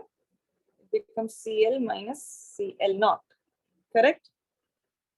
So this equation becomes Cm is Cm naught minus dCm by dCl Cl naught plus dCm by dCl into Cl. Okay. So this is the equation for this graph. This is the equation for this graph. Okay. So the intercept of this graph is, this is the value, Cm naught minus dCm by dCl into Cl naught. Okay. So suppose this is Cm naught 2. This entire value is Cm naught 2. Now, when does Cm naught become equal to Cm naught 2?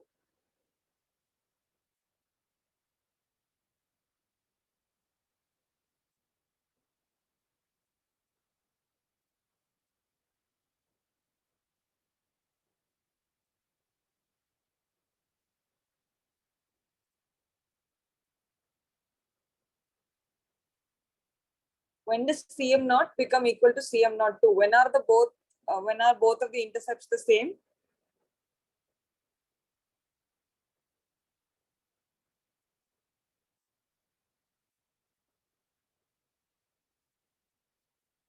When does this value become equal to Cm naught 2? Cm naught? जब CL0 0 होगा. हाँ, Cl naught 0 कब होगा? CL. When will Cl naught be 0?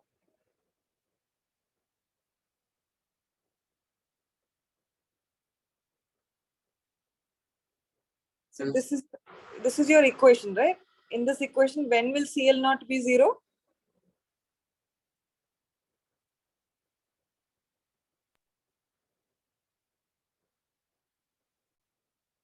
And CL equal to dCl by d alpha into alpha. When Navendu has given the right answer, when it's a symmetric airfoil. So symmetric airfoil, your Cl naught is 0. Symmetric airfoil graph was like this, Cl versus alpha. So this is 0, Cl naught is 0. For cambered airfoil, it is positive. So for a symmetric airfoil, both these point 1 and 2, this point and this point, they will be same. Okay. For any other airfoil, these two intercepts will not be the same. So this does come up in some of the questions. So I just wanted to clarify. Though both the graphs have the same nature, both of them depict stability, their intercepts are not the same. Okay, their intercepts are completely different, except in the case of a symmetric airfoil. Okay, so let me erase all of this.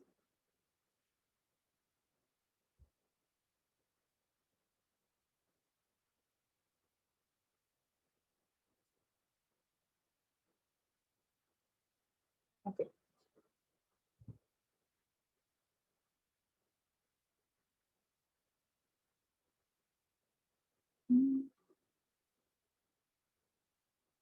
What is happening?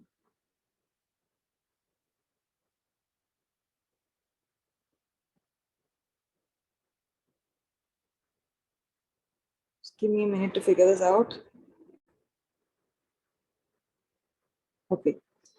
Okay, so this is the sign convention. If you deflect your elevator downwards, it is positive. Okay, so it produces, deflecting elevator down produces positive lift. It is also considered positive sign convention. This is your sign convention. Okay, next. Okay, CL delta E. How much lift is generated when you deflect your elevator positively? What is positive deflection? Downward deflection.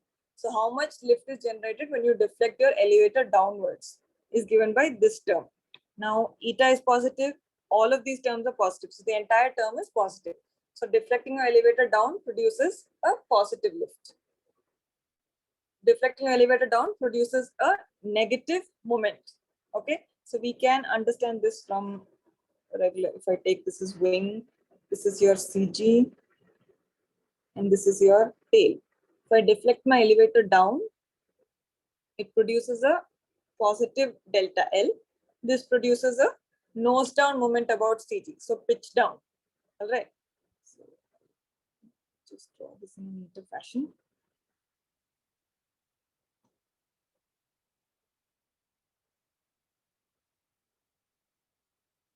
So this is your tail, and I deflect the elevator down. It produces delta L, and this is your CG. It produces negative moment. Okay, so that is what is given in these two equations. How much lift and how much moment is generated when you deflect your elevator positively. Okay, so CL delta is nothing but dCl by d delta E, and this is dCm by d delta E. Okay. Then the equation we have for delta E trim. So when do we use this equation? If someone gives you, if the pilot is given a CL trim, so he wants to trim at some particular CL, how much should he deflect the elevator? This equation gives that relation. Okay, how does this graph look? How does this graph look? Okay, so this is delta E trim, and this is CL trim. Okay, so now you can see that the intercept is Cm naught by Cm delta E. Cm naught is positive or negative for a conventional aircraft?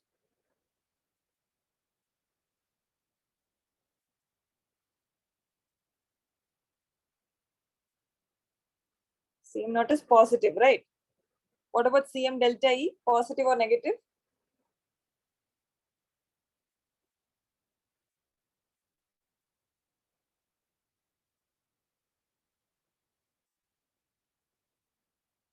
Cm delta E positive or negative? We just discussed this, the previous point.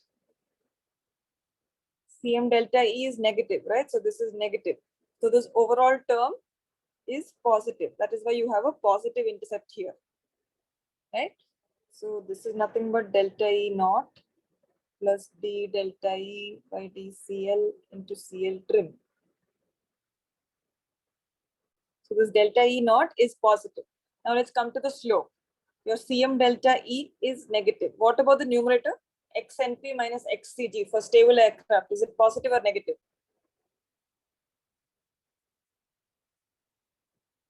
XNP minus XCG, positive or negative for stable aircraft?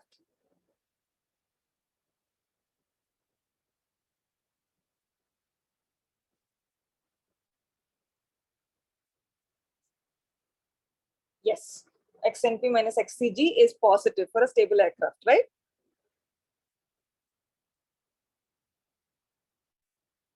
Yes. So this is positive. So your entire slope becomes negative, which is why the graph has a negative slope. All right. So now if I move the CG closer and closer towards neutral point, what happens? The slope keeps reducing, right? Slope keeps reducing. It becomes like this. And finally, when the CG is equal to neutral point, it becomes a straight line. So at this point, XNP equals XCG. Because if I draw fuselage reference line, this is CG1, CG2, CG3, CG4. So this would be 1, 2, 3, 4, and this would be neutral point. As we move closer to neutral point, the slope keeps reducing until it becomes 0, as is evident from this equation. So this term becomes 0 when XCG equals neutral point. Okay, so let's go to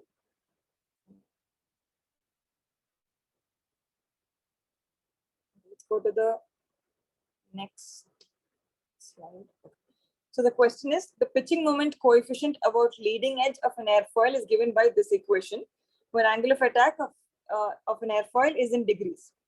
So the trim angle of attack of airfoil will be, so this is the equation given to you.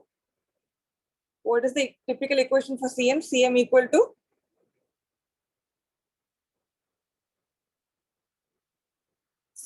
to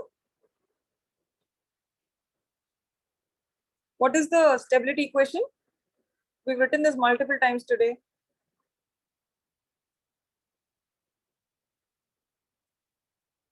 We've written this even in the previous slide, in fact. CM is CM naught plus CM alpha into alpha. So now in this equation, what is CM naught? What is CM naught?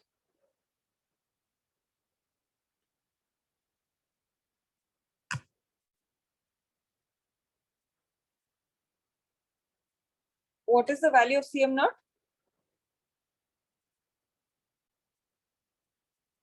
Yes, it's the right equation. But what is the value of CM naught from this equation?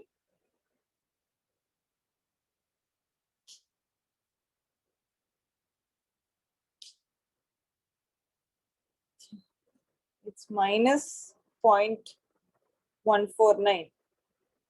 And CM alpha is 0.0298. Okay. So now plug these values into this equation and tell me what is alpha trim. At trim, what changes would come into this equation at trim?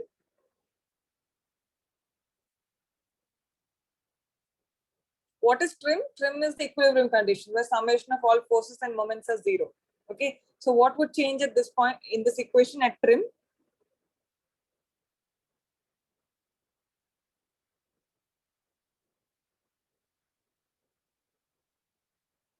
At trim, am I audible? Why isn't anybody responding? Am I audible?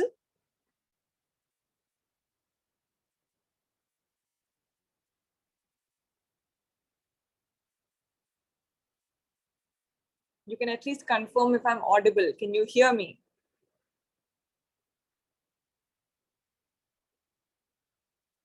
Yes. Okay. Can you tell me at what would change in this equation at trim? What is trim? Summation of all forces and moments are zero. Okay. So now we don't have forces here. They're just moments. So what would be zero here?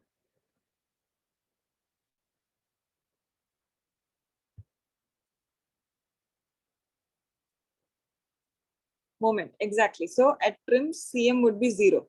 Substitute that in the equation. You'll have zero equal to minus 0.149 plus 0.0298 into alpha trim. So what is alpha trim? What would the value be?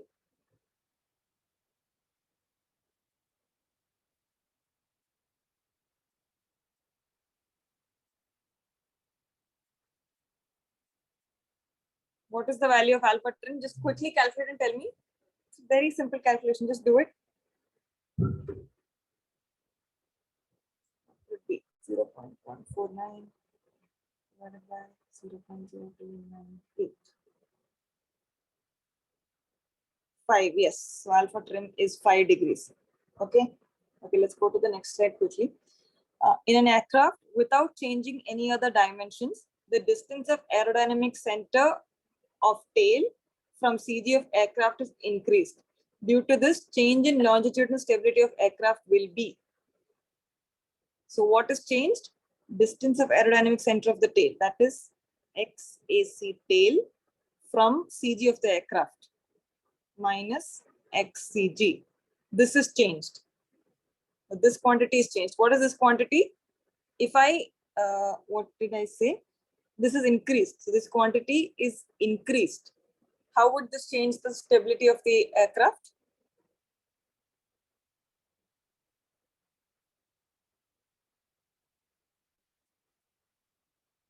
Yes, A, it increases. So our equation, this was the tail moment arm. Okay, so what was the formula? Yeah, this was the formula. So this is the part that contributes towards stability. And VH has this term XAC tail minus XCG. So if I increase VH, the slope becomes more negative. So it becomes more stable. So if I increase VH, Cm alpha becomes more negative. That means it becomes more stable. All right. So if I increase the distance of XAC tail from CG, the stability increases. All right. Okay. Next, if the distance between the aerodynamic center of the tail and the CG of the aircraft, again the same quantity LT. So this is LT is reduced by 10%. What will be the new area ratio ST upon S in order to maintain same tail volume ratio of 0.7? How do we do this? So you write down the equation of VH. What is VH equal to? Let's just take VH1. Okay, they've taken old and new. Let's take VH old. What is the equation of VH?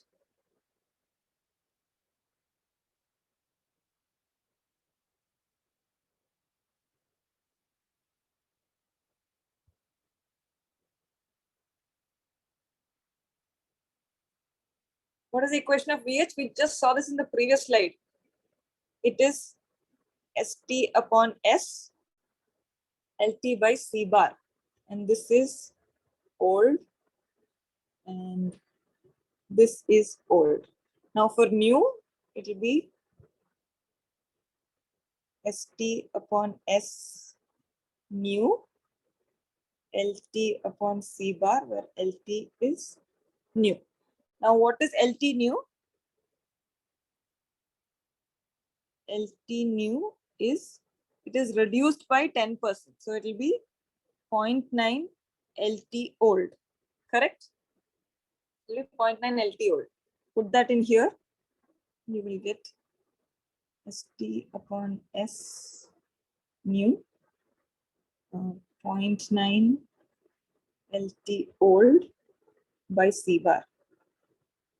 Now we know that we need to maintain the tail volume ratio. What does it mean? VH old equals VH new. So ST upon S old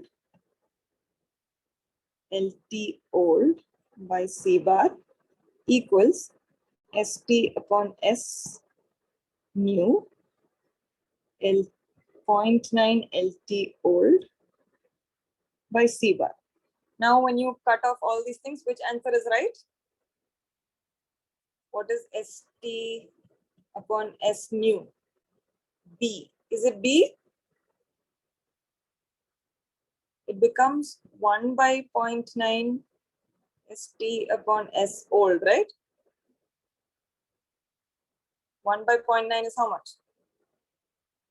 What is the right option?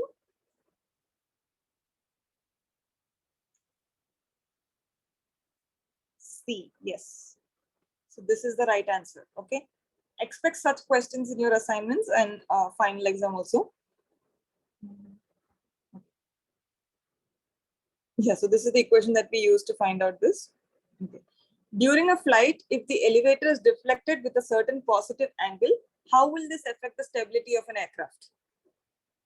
Will the stability increase, decrease, remain unchanged, or you cannot say?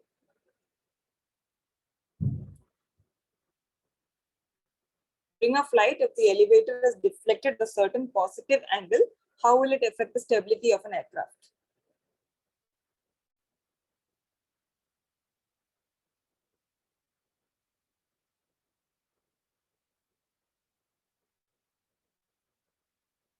Can't say. C, unchanged. Exactly. Deflection of the elevator has nothing to do with stability of the aircraft. Okay, so if you deflect the aircraft at deflect the elevator at some deflection, whatever, positive, negative, anything, it just shifts the graph. It does not change the slope. And if it doesn't change the slope, it doesn't change the stability. So deflection of the elevator only changes the slope, Cm versus CL, does not, only changes the graph, does not change the slope. Only the intercept is changed. So deflection of elevator does not have any contribution towards stability. Stability remains unchanged. All right. With the increase in stability of an airplane, the elevator required for given CL trim will be. What is the equation for elevator trim required?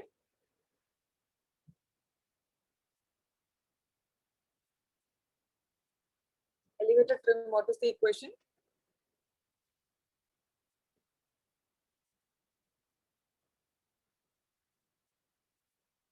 This was the equation.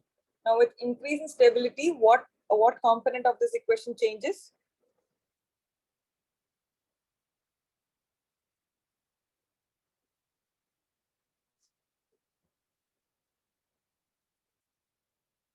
What component of this equation changes with increase in stability?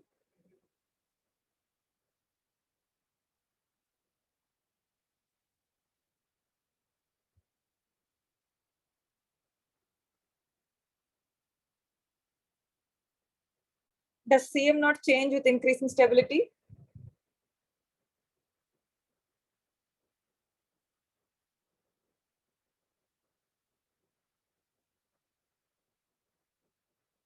Does CM not change with increase in with change in stability? Does CM not change with stability?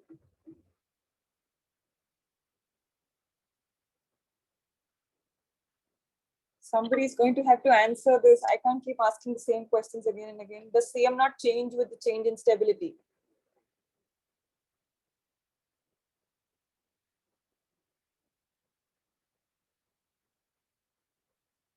When stability changes, what changes? Or when what changes, stability changes?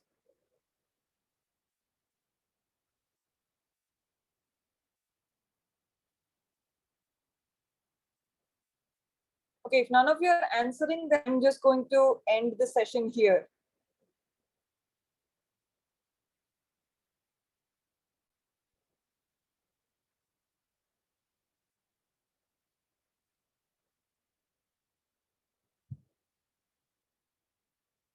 What is the only condition for stability? Slope should be negative. I'm sorry, your voice not audible. It was breaking. Can you type it or repeat again?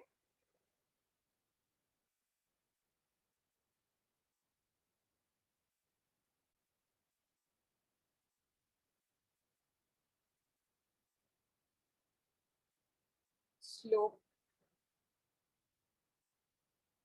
Please send last two classes notes. What notes? I'm not sure what notes you're referring to, Krishna. Okay. Yachit says a negative slope. Negative slope of what graph? CM versus alpha, right? So CM alpha should be negative. So does the CM not change if I change stability?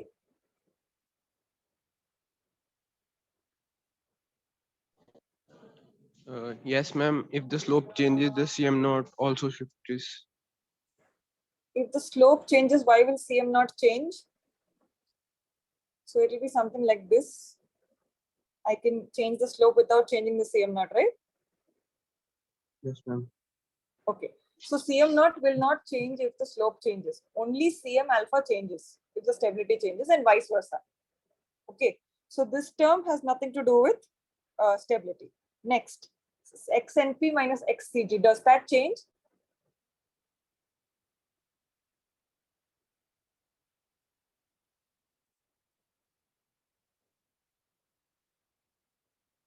CM versus alpha.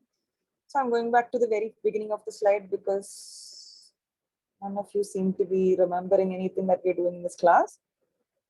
Okay, so static margin is XNP minus XCG. Do you remember this? So greater this distance, greater is the stability. Do you remember this? Yes, ma'am. Yes.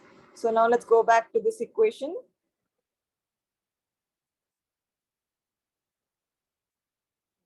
That's it. Yes. So here XNP minus XCG. If I increase the stability, XNP minus XCG will be increased or decreased? This quantity. Yes, Harshit has answered, I think. Okay, let's get back to this answer. So when I increase stability, XNP minus XCG increases. And CM delta E is negative. So what happens is that your delta E, CL, delta E required and CL trim. So if your initial slope was here, if I increase the stability, what happens? The magnitude of slope increases. It becomes more negative. So it becomes like this. correct? Now at the same CL trim, okay, let me draw a straighter line. Okay, for the same CL trim, the first or the second configuration requires lesser deflection of elevator.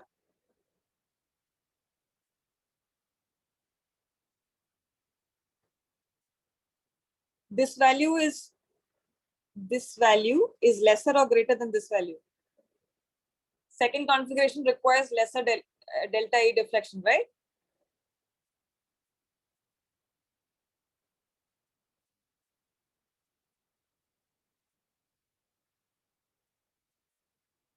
Yes. So when the stability increases, the XNP minus XCG increases. Because of that, the slope of this graph becomes more negative, right? So with the increase in stability of the airplane, elevator required for same CL trim is less. Okay, I think Harshit had answered this previously. I had missed it. So Harshit had got it right. Increase in stability of the airplane requires less elevator deflection to trim at the same CL. All right. Okay. Okay. Next question. For a positively cambered airfoil, what it produces what? Pitching moment positive about AC, negative pitching moment about AC, negative pitching moment about CP, zero pitching moment about AC. Positively cambered airfoil. We discussed this multiple times, but I think it keeps coming up in the question, so I have to discuss it again. We'll just wind up in 10 more minutes. Just quickly tell me this.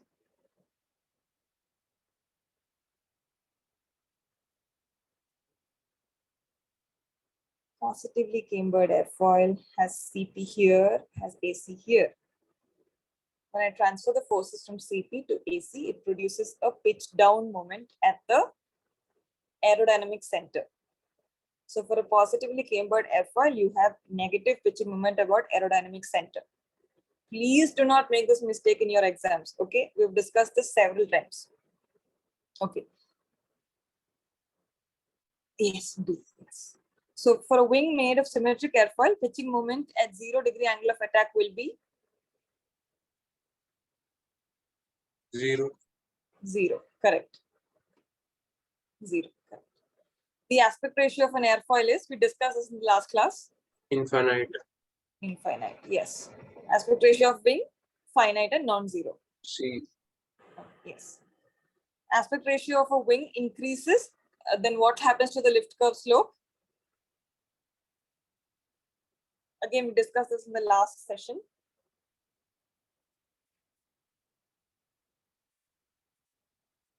So CL versus alpha.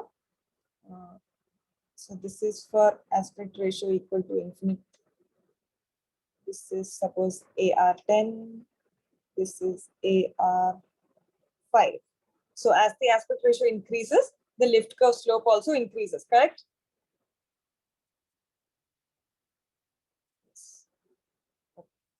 Next, to make a flying wing maneuverable, which of the following requirement must be met? CG should be ahead of AC, CG should be behind AC, airfoil should be symmetric, airfoil should be cambered. Flying wing is nothing but something without a tail. CG should be ahead of aerodynamic center. If CG is ahead of AC, then it will be stable. So it will be difficult to maneuver it. To make it maneuverable, you need to swap it. Okay, AC should be ahead of CG. Okay. So this is stable and this is maneuverable. This is the right answer. Okay. Next. Yeah, so this is the equation from which you can see that if this becomes positive, if the entire term becomes positive, it becomes more maneuverable. It's just the opposite of stability. Okay. To trim a flying wing at negative angle of attack, which of the following arrangement is done? Just take Cambered airfoil. Cambered airfoil, correct. Cambered airfoil. Why? For a cambered airfoil, your Cm naught is negative. Negative. Yes, correct, correct. Then, longitudinal stability of an aircraft depends upon tail arm, control surface area, types of winglets, none of these.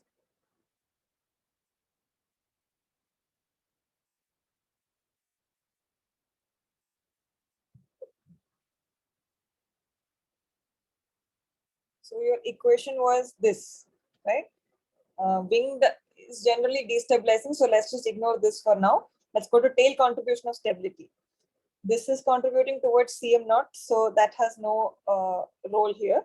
It's only this part. In that, what is there any term from the options that you can see in this term? Any parameters seen in the options? Can you see it in this term?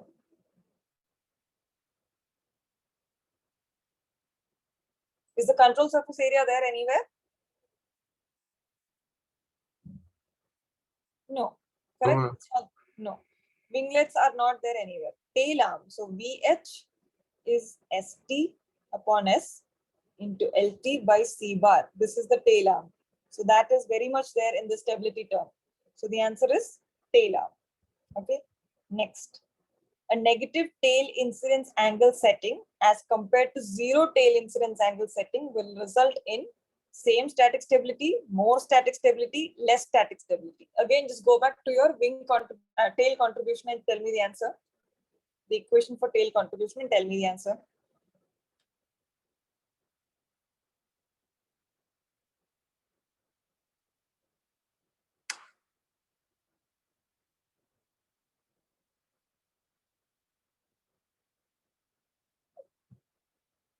Less static stability. Okay. So this was the equation for tail contribution. What is tail incidence angle? What is the notation?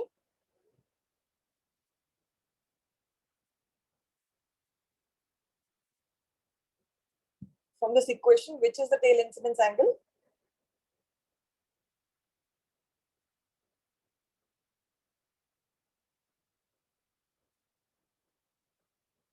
Tail setting angle, IT, yes. So IT you can see here, this is CM naught of tail and this is CM alpha of the tail. Does the IT contribute towards stability?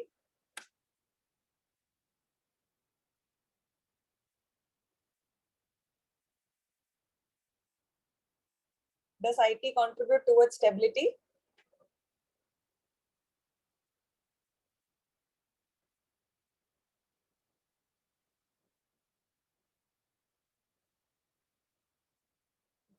I've said this multiple times, but I will keep repeating it throughout the duration of this course that CM naught does not contribute towards stability in any way. It's just CM alpha. So it's just this term that contributes towards stability, and IT is not there in the CM alpha contribution. It's only present in CM naught. So IT only affects the CM naught. It only affects at what angle you trim. It does not affect the stability at all. Okay, it's not there here. It's not there anywhere. It's not there in the CM alpha anywhere. Okay, so tail setting angle, wing setting angle, epsilon naught, none of these things contribute towards stability. So negative tail incidence angle setting or zero tail incidence angle setting, both of them have no effect in the stability. So yes, that is the right answer of that. Yes. So whatever I change the tail setting angle, the stability remains the same. It has no effect on stability. Okay. Next question. In an aircraft, without changing any other dimension, the area of the horizontal tail is increased by 3 times. Due to this, the change in longitudinal stability of the aircraft will be, will the stability increase, decrease, remain same? What they said is area of horizontal tail. Please keep it in mind. Go back to the same equation, this equation. Where is a tail area here? Is there tail area? The question was, without changing any other dimension, area of horizontal tail is increased by 3 times. So is the tail area there anywhere in this equation?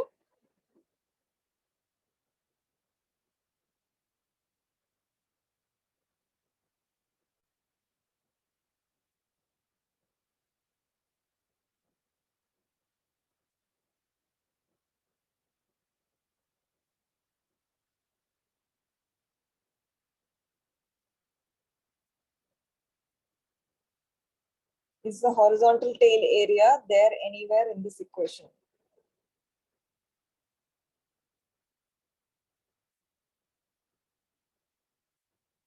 Tail volume. Exactly, correct. So VH is ST upon S, LT upon C bar. So if I increase the tail area, this term becomes more negative. So it becomes more stable, right? So stability increases. Increasing tail area increases stability. In the previous question, it was tail incidence angle. It has nothing to do with stability. Tail area, yes, it deals with stability. Okay, next. During a flight, during passengers' movement, the center of gravity of the aircraft moves away from neutral point. Due to this, the elevator angle required to trim the aircraft will be. This is very similar to the previous question. What it says is that xcg minus xnp increases, right? So in the flight, if this was your np, neutral point is fixed. If this was your initial cg1, it says that the cg moves away from neutral point. So it becomes cg2. So this quantity increases. So in your equation, what was the equation? It was delta E trim is this term increases. So this is when your CG equals neutral point, and this is when it goes further away from neutral point. Okay, this is very similar to the previous question. So the question was, if this happens, if this term increases, the elevator angle required to trim the aircraft will be same. It's exactly the same question, it's just rephrased. So if this is the trim, this is the CL at which you wish to trim your aircraft, this is less than this, it will be less, right? The elevator required to trim the aircraft at this CG is this value, at this CG is this value. So this is, say, CG 1, 2, 3. In your fuselage reference line, this is CG 1, 2, 3, and this is your neutral point. As you move away from the neutral point, the elevator required to trim at the same CL will be less. So take any CL. If I want to trim, say, at this CL, this elevator requirement is less than this elevator requirement, right? So the answer is decreases. Is this clear?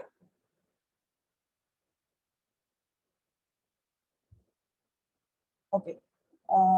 With this, we'll end our session here. Does anyone have any questions?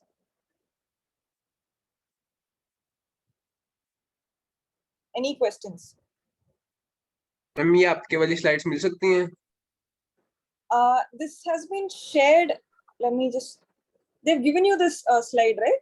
That link is given in your NPTEL session. Okay. I'll just show it to you. Just a minute.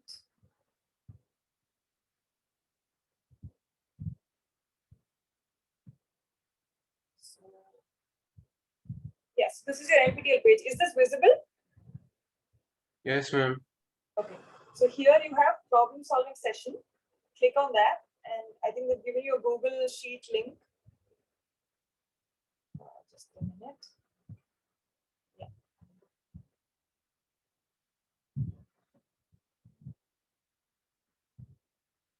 Yes, it's here. So in this column, you will have your YouTube links, the recording of these sessions, and these slides are available in this drive.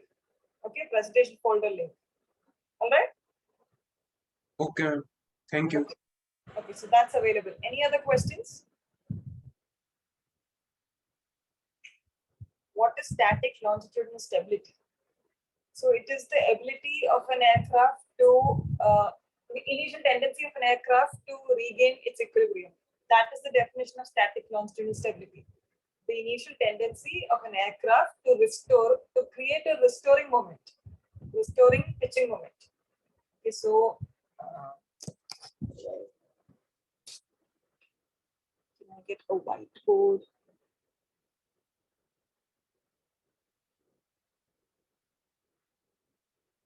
Yeah.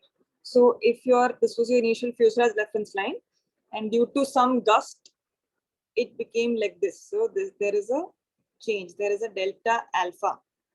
Okay. So if your aircraft shows an initial tendency, if your aircraft produces a restoring moment in this direction, then aircraft is said to be longitudinally statically stable. Okay. Okay. Anything else? Any other question?